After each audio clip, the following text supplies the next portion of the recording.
Bueno,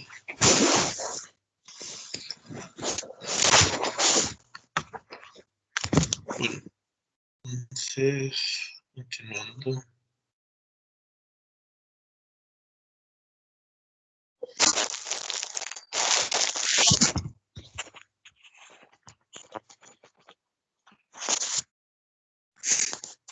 Continuando con el contenido de la clase. Hemos visto toda la parte de contaminantes. Bueno, empezamos a ver el tipo de desarrollos, cómo está compuesta la atmósfera y después los contaminantes en la atmósfera. Entonces, lo que veríamos hoy son estos cambios que se ven en gran manera por estos contaminantes. Entonces, tenemos la deposición ácida o lluvia ácida, el deterioro de la capa de ozono y el calentamiento mundial. ¿Qué quiere decir esto? Bueno, que esto se produce básicamente por la aglomeración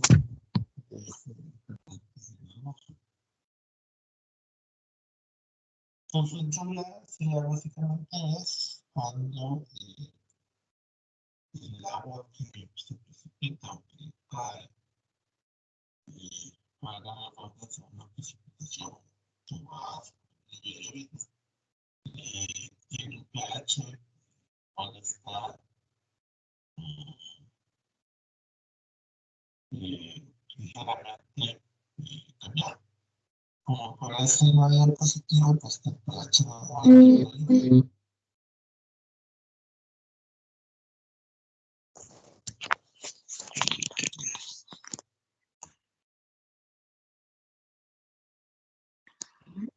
Y ahora se me escucha mejor.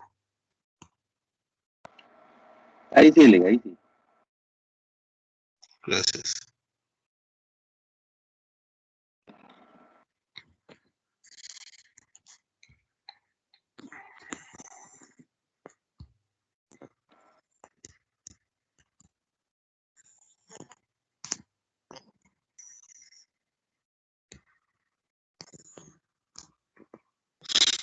Ahora. ¿Me escucha, Lee? ¿Me escucha mejor? Está un poco entrecortado, Lee, pero sí se le entiende. No, bueno, hay problemas con el internet, pero probemos.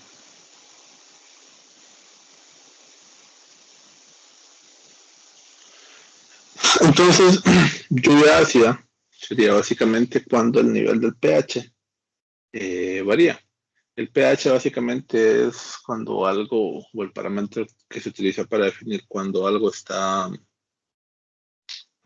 tiene un nivel de acidez o es alcalino, ¿verdad? Entonces, cuando el pH está por abajo de 5.6, que es, por así decirlo, neutro, ya se considera como ácido. Entonces, quienes hacen o provocan que el nivel de acidez en el agua que se precipita o en la lluvia son básicamente los efectos que mirábamos de los contaminantes secundarios en su mayoría, ¿verdad? Si recordás, habíamos mencionado que, perdón, un contaminante primario es aquel que se produce a nivel de la Tierra y sube a la atmósfera. Pero uno secundario es aquel que se origina por la interacción de los elementos que se encuentran en la atmósfera. Entonces, suben a la atmósfera en fórmula de dióxido de azufre y otros tipos de óxido. Interactúan con algunas partículas de hidrógeno o hidróxilos, que es básicamente una combinación de oxígeno con hidrógeno. Y lo que se termina creando es ácidos, que al mezclarse después con el agua que encuentra en la troposfera, hacen que cambie su acidez. Recordemos una de las condiciones propias que tiene la troposfera, que dice que todo lo que sube a esta después vuelve a caer. Entonces estos contaminantes que suben y se quedan en este nivel, al final terminan precipitando nuevamente. Más o menos este es el proceso, ¿verdad? Ahora explicado a través de esta imagen. Las actividades que desarrollamos a nivel humano provocan estos óxidos. El SO2 es el óxido de azufre y el NOx son los óxidos de nitrógeno. Estos suben a la troposfera. En esta parte actúan o interactúan con lo que hayamos dicho, hidróxidos o partículas de hidrógeno, y se convierten de óxidos a ácidos. El óxido de azufre se convierte ahora en ácido de azufre y los óxidos de nitrógeno ahora se convierten en ácidos de nitrógeno. Entonces estas partículas se encuentran en ese lugar, se van mezclando con unas nubes o con el vapor de agua que se va condensando en la troposfera y al final terminan cayendo en la siguiente lluvia. Por eso es, por ejemplo, que en algunos lugares donde acostumbran retener agua para regar plantas o para otro uso, generalmente en el sector rural, las primeras lluvias la dejan correr, no la retienen. Era como, no sabría decir si las personas en el sector rural conocían a detalle este fenómeno, pero es algo que se tiene a veces como el sentido común, ¿verdad? Notaban que tenía una consistencia distinta, entonces mejor la botaban. Y el ácido que viene de la lluvia no es que va a tener la capacidad de derretir un vehículo, ¿verdad? O algún elemento que sea de metal, pero sí es evidenciable en alrededor de las sustancias o objetos que tenemos en nuestra vida diaria, ¿verdad? Entonces, básicamente lo que provoca la lluvia ácida es ciertos óxidos que se van produciendo ahora, pero la mayoría de estos vienen o se originan, perdón, por la quema de combustibles. Por ejemplo, en el diésel, los carros a diésel liberan también o tienen, perdón, mayor cantidad de azufre. Entonces, depende de la refinación que tenga el diésel. Por ejemplo, el diésel que se consume en Honduras no es tan refinado desde el punto de vista de cantidad de azufre, entonces tiene una cantidad alta. Entonces, el azufre, por así decirlo, no es un elemento que se ocupa en la combustión, sino que es un elemento que está presente al refinar el diésel. Entonces, se libera y se produce óxido al interactuar en la atmósfera, con el oxígeno de la atmósfera. Igual ocurre también, por ejemplo, con el caso del óxido de nitrógeno. Este está bastante presente, por ejemplo, cuando en sistemas se me olvida, de abonos que se utilizan, abonos artificiales que se utilizan para las plantas. Algo, por así decirlo, así como los esteroides, es un elemento que ayuda a crecer la masa muscular en una persona. El nitrógeno es un elemento que acelera el crecimiento de las plantas. Entonces, naturalmente, los abonos vienen sobreenriquecidos en nitrógeno. Pero sucede que la tierra no puede absorber en un 100% toda esa cantidad de nitrógeno que se le está rociando. Entonces, no lo puede capturar todo y se libera al ambiente, interactúa con el oxígeno, se convierte en óxido, sube más, interactúa con hidrógeno y ya se convierte en ácido. Entonces, algunos efectos que pueden llegar a tener, puede llegar a alterar ciertas especies de vida marítima. Quizás no necesario para llegar hasta la cantidad de matar a los peces en un río, ¿verdad? Eso puede ser más que todo producido por algún efluente de una fábrica o algún lugar que cambie tanto el pH, pero sí puede llegar a modificar el pH de los ríos. En el crecimiento de los bosques hace que éste se ralentice y también ayuda a que cambie el color, ya que estos ácidos suelen interactuar o reducir la cantidad de calcio y magnesio que tiene la tierra o los árboles, reduciendo de esta manera el crecimiento. Y el más común son como estos efectos que se miran como a veces creemos que es hollín o ennegrecimiento de ciertas estructuras o sí, estructuras que se tienen o que están expuestas al aire libre, ¿verdad? Entonces esto causa erosión y corrosión en paredes en nuestro exterior, ¿verdad? A veces creemos que puede ser, por ejemplo, si está enfrente de un vehículo donde pasa mucho carro y se van ejerciendo. Es una parte, pero también se debe a la lluvia ácida. Y este es el fenómeno que ocurre en ella. Por eso a veces han ido saliendo, por ejemplo, ciertos productos de pintura que ayudan a preservar un poco más de tiempo la calidad de estos elementos. Y hay otras formas en las cuales se puede crear el ácido, pero que no están directamente conectados con una lluvia ácida, ¿verdad? Pero sí es importante tenerlos, por ejemplo, dependiendo del lugar donde vivamos, las tuberías de suministro o de transporte de agua pueden tener cantidades o elementos que pueden generar acidez en el agua. Quizás esto ya no es tan grave porque, por ejemplo, antes no habían compañías que potabilizaran agua.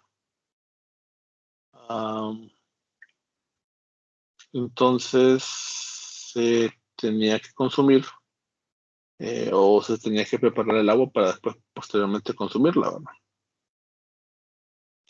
Pero en la actualidad existen empresas encargadas para realizar esta tarea. El deterioro de la capa de ozono, que es otro de los fenómenos que suceden en la atmósfera debido a la contaminación, básicamente se debe por la presencia de algunos materiales que destruyen al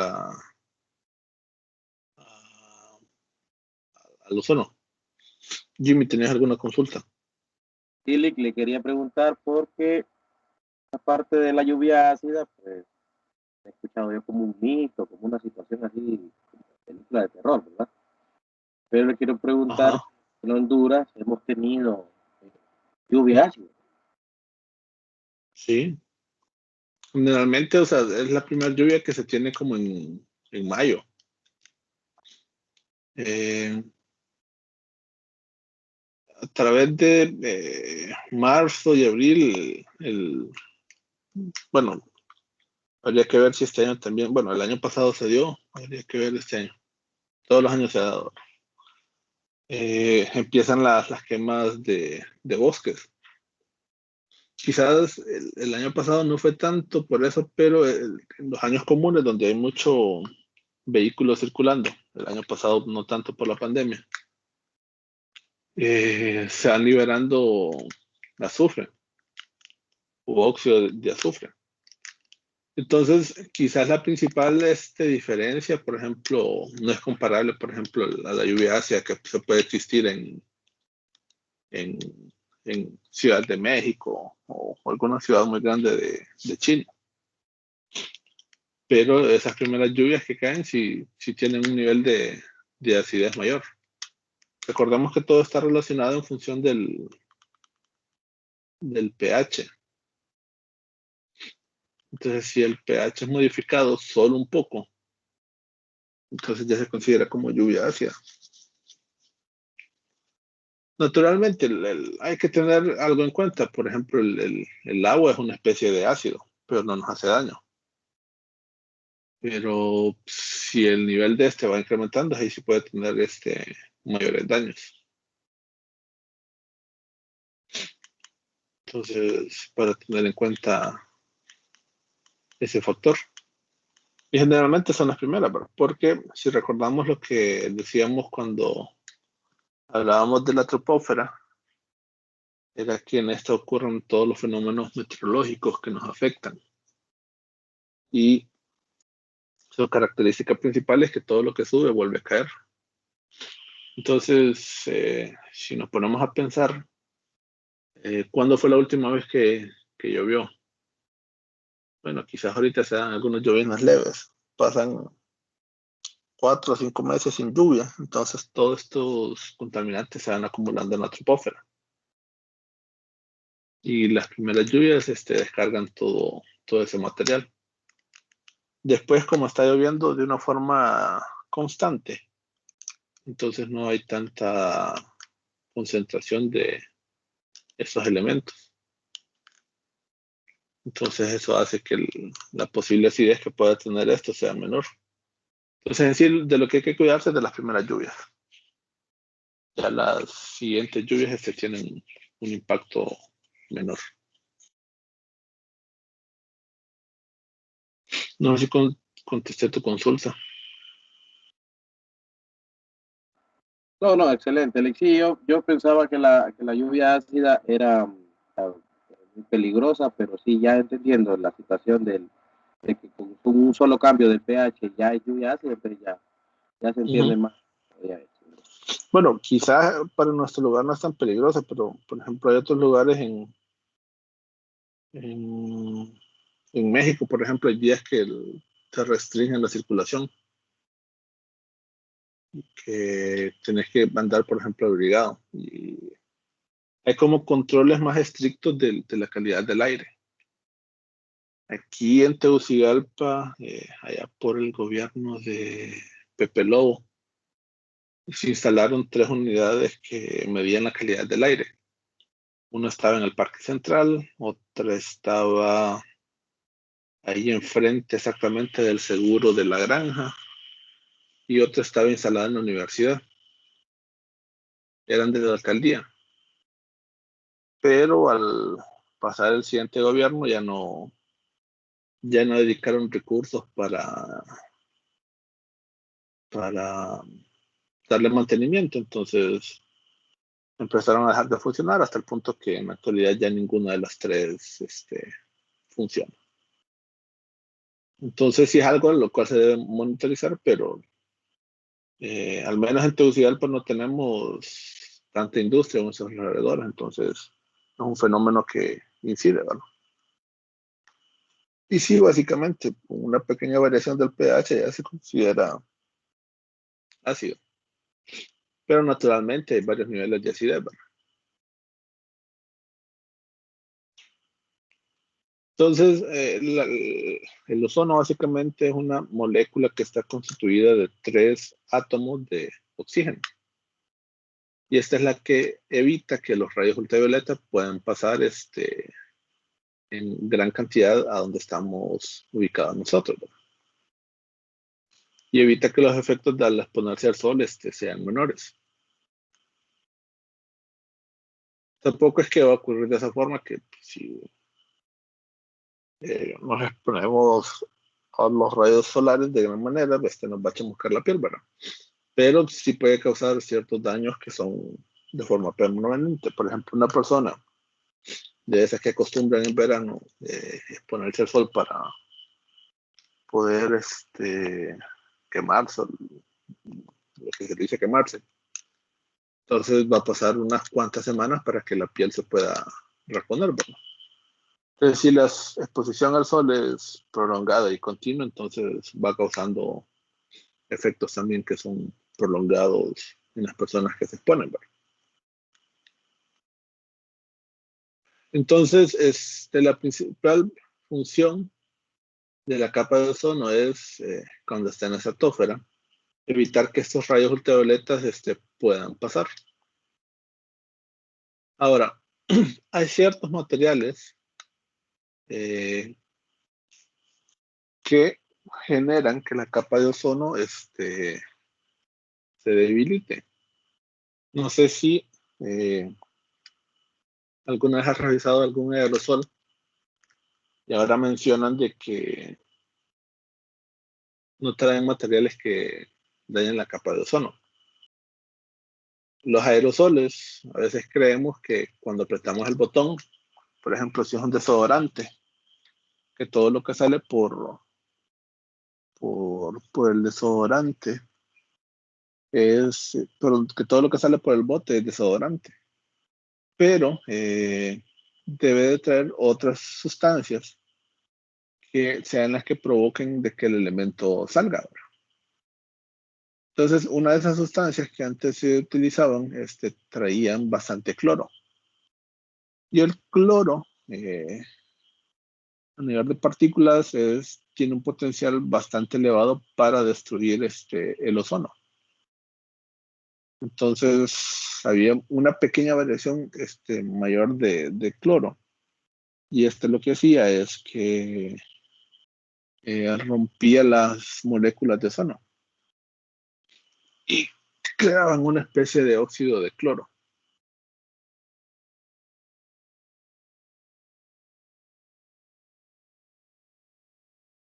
Entonces, parte de los esfuerzos que se hicieron es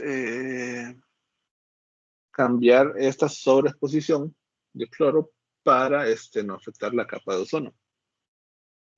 Por ejemplo, hay otros refrigerantes para aires acondicionados, refrigeradoras o sistemas de congelamiento que trabajan en base a cloro.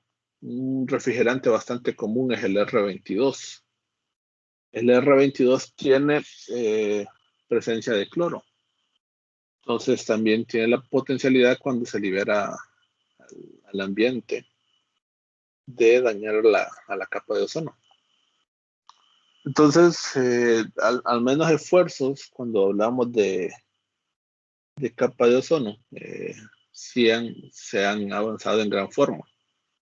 Y al menos la mayoría de las principales fuentes que deterioraban la capa de ozono han ido reduciendo de forma gradual. Casualmente, Lick, Uh-huh. casualmente tengo una latita aquí cerca de un veneno para insectos. Sí. Y en la parte de atrás de la latita dice, no contiene clorofluorcarbono, que daña la capa de ozono. Exacto, porque quizás en nuestros países no hay una regulación o una vigilancia tan fuerte, pero al menos sí en los países industrializados no permitían su fabricación o uso interno. Entonces eso ha ayudado. Bueno, entonces ya miramos la lluvia ácida, ya miramos el deterioro de la capa de ozono. El tercer fenómeno que afecta a la atmósfera debido a la contaminación es el calentamiento global. Pero el calentamiento global se ve afectado o es producido, perdón, por lo que se conoce como gases de efecto invernadero. ¿Alguna vez has visitado o has conocido un invernadero de plantas? Sí, he visto que son como cerrados y que dentro de ellas aumenta el calor. Pero ahí el principal fenómeno es la parte superior, ¿verdad? Generalmente esas telas que ellos utilizan, ¿de qué colores? O Eh, mallas. como mallas. En Comayagua las miré blancas y en otros lugares las miro negras. Negras, para en su mayoría. Entonces, ¿para qué ponen esas mallas? Para que el calor que entre se le dificulte salir. ¿Por qué? A unas temperaturas algo mayores el crecimiento de las plantas es un poco acelerado. Entonces, si yo me dedico a vender plantas, a mí me interesa de que la planta crezca más rápido. Bueno, entre más rápido crece la planta, mayor disponibilidad de planta puede tener para poder vender posteriormente. Entonces, eso es lo que genera. Ahora, estos gases tienen un efecto similar para la atmósfera. Ralentizan o reducen la velocidad con la cual el calor es rebotado. Perdón. Cuando la Tierra es expuesta al Sol, parte de la energía del Sol es rebotada, otra es absorbida. Entonces, esa energía que es rebotada se libera nuevamente al espacio. Pero si la concentración de gases de efecto invernadero es mayor, entonces lo que hace es que quede como rebotando en la Tierra. Es decir, queda rebotando, al igual que un invernadero, al final va a ser de que la temperatura vaya aumentando, ¿verdad? Entonces, los principales gases de efecto invernadero, el dióxido de carbono, el metano, el óxido nitroso, el ozono cuando está en la troposfera y los CFCs, que son los cloruro, fluoro, carbonatos. La lata que tenías decías que no tenía ni cloro ni flúor, ¿verdad? Es correcto. Entonces, estos son parte de estos CFCs, que básicamente son también conocidos como refrigerantes. Los refrigerantes tienen una capacidad elevada de retener calor y elevada también para destruir la capa de ozono. Por eso es que un buen técnico en refrigeración tiene que tener una bomba de vacío. Para que esto, cuando va a trabajar en un sistema, tiene que succionar el refrigerante para que este no sea liberado a la atmósfera. Pero a veces, en algunos técnicos, cuando vienen empezando, no tienen esta bomba y lo único que hacen es que abren una tubería o cortan una válvula para que el refrigerante se libere a la atmósfera.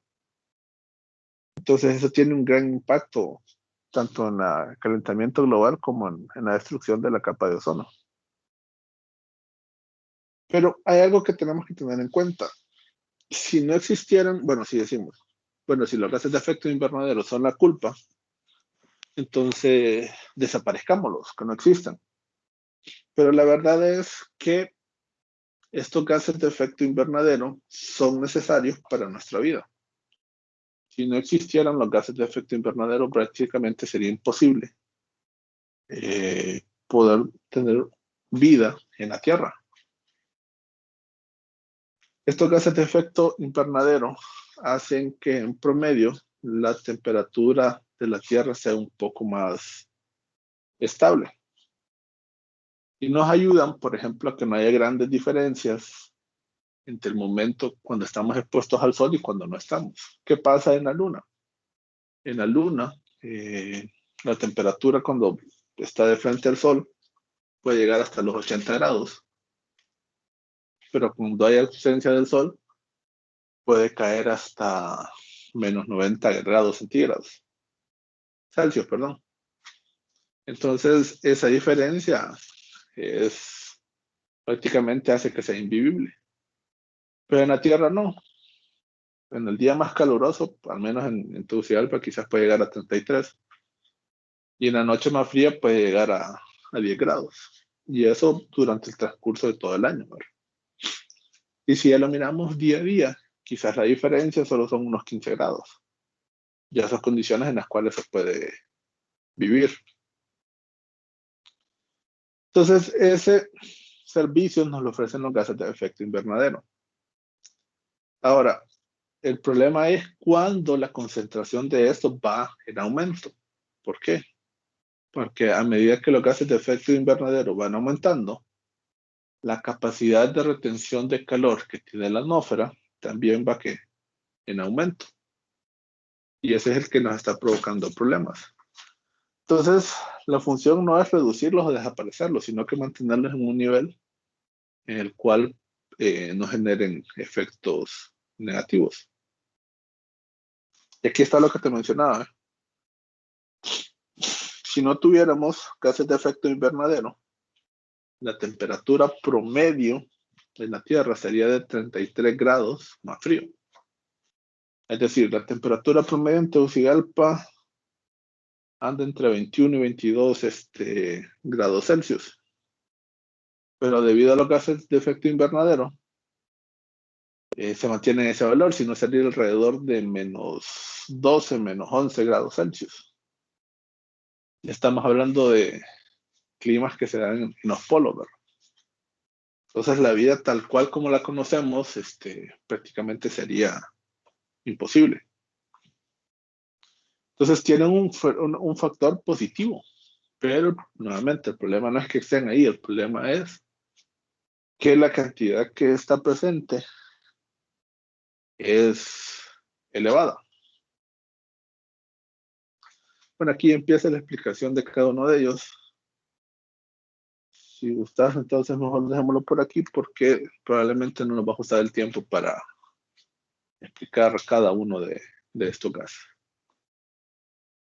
Entonces, repasando lo que vimos hoy, hay 3 situaciones que son provocadas por la contaminación de la atmósfera. Y una es la lluvia ácida, que se origina por los ácidos que se crean o se forman, perdón, en la troposfera debido a la contaminación que sube. El deterioro de la capa de ozono, que era en parte creada por aerosoles u otros elementos que se liberan como cloro, flúor, pero esta en cierta manera ha sido controlada. Y el calentamiento mundial, que se da debido al aumento de gases de efecto invernadero. ¿Alguna duda o consulta? Sí, tengo una duda, Alex, ahí rapidito, si usted me puede explicar. Sí. Si el deterioro de la capa de ozono se produce por los gases que suben, pero los gases se quedan en la troposfera, ¿cómo pasan hasta la estratosfera? Es que, a ver, no todo se queda en la troposfera. Generalmente lo que queda en la troposfera son elementos un poco más pesados. Aquellos que son más livianos suben y son capaces de romper las cadenas. Básicamente se da por las valencias. La valencia que posee el cloro es de +2 y la valencia que tiene el oxígeno es de -2. Entonces es como una atracción que existe entre estos elementos, que es lo que hace de que se busquen entre ellos y así diciéndolo de una forma quizás no exactamente igual, pero que puede darnos la comprensión, es cuando existe como una perra en celo. El perro puede estar a unos 400, 500 metros y siente la presencia de este fenómeno. Y esto hace que vaya rumbo hacia ella para intentar embarazar a la perra. Entonces igual ocurre con este fenómeno de las valencias. Eso hace que la atracción entre estos elementos sea mayor. Y por eso es que pueden llegar hasta la estratosfera. Naturalmente, si la aglomeración o concentración de estos es mayor, entonces la probabilidad de que lleguen hasta la estratosfera es mayor. Pero si la concentración o la cantidad que se tiene de estas es menor, entonces la probabilidad es mucho menor.